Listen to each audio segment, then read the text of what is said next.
Hi friends, gas lighter అనేది వాటర్లో పడిపోయిందనమాట. ఇప్పుడు వాటర్లో పడిపోయిన దాన్ని కూడా మనము మంచి చేసుకోవచ్చు అనమాట. ఏ విధంగా మంచి చేసుకోవచ్చో మనం ఇప్పుడైతే చూపిస్తాను. మీరు ఇక్కడ చూడొచ్చు, నేను ఆల్రెడీ ఇది వాటర్లో పడ్డదనమాట. నేను ఒక బట్టతోటైతే తుడిచాను, బట్ లోపలికైతే వాటర్ అయితే ఖచ్చితంగా వెళ్తాయి అనమాట. ఎందుకంటే ఇందులో పైనుంచి గ్యాప్ ఉంటుంది కాబట్టి ఖచ్చితంగా లోపలికైతే వాటర్ పోయే అవకాశం అయితే ఉంటుంది కాబట్టి నేను ఇదైతే ఓపెన్ చేస్తున్నాను. చాలా జాగ్రత్తగా చూడండి. ఇప్పుడు మీరు ఫస్ట్ ఈ విధంగా క్యాప్ అయితే ఉంటుంది అనమాట. లోపల ఈ క్యాప్ అయితే తీయాలి. తర్వాత దాని సెకండ్ ఈ విధంగా ఒకటి పెద్దది బ్లాక్ కలర్ అయితే ఉంటుంది అనమాట. అది మెయిన్ అనమాట. అదేవిధంగా మీరు ఇక్కడ చూడొచ్చు, ఇది పక్కకి పెట్టుకోండి. అదేవిధంగా ఇది మంచిగా క్లీన్ చేసుకోవాలన్నమాట.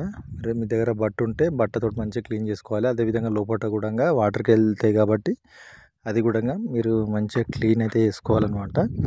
ఈ విధంగా క్లీన్ చేసుకొని ఇదే విధంగా ఇక్కడ పాయింట్ ఉంది కదా, ఈ పాయింట్ నుంచి మనకు స్పార్క్ అనేది వస్తుంది కాబట్టి ఇక్కడ కూడా మీరు జాగ్రత్తగా మంచిగా క్లీన్ చేసుకోవాలి. క్లీన్ చేసుకొని కొద్దిసేపు ఎండలో పెట్టారనుకోండి, ఇది మంచిగా అవుతుంది. మీరు ఇక్కడ చూడవచ్చు. తర్వాత ఏ విధంగా ఇన్సర్ట్ చేయాలని కూడా చూపిస్తున్నా.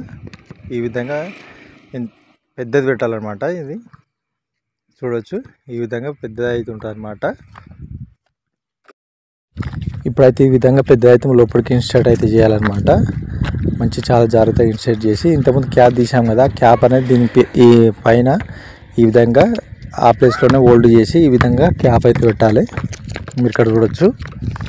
క్యాప్ పెట్టిన తర్వాత పైన క్యాప్ ఉంటుంది కదా, మనం ప్రెస్ చేసేది ఆ క్యాప్ అనేది ఇక్కడ ప్రెస్ చేయాలన్నమాట.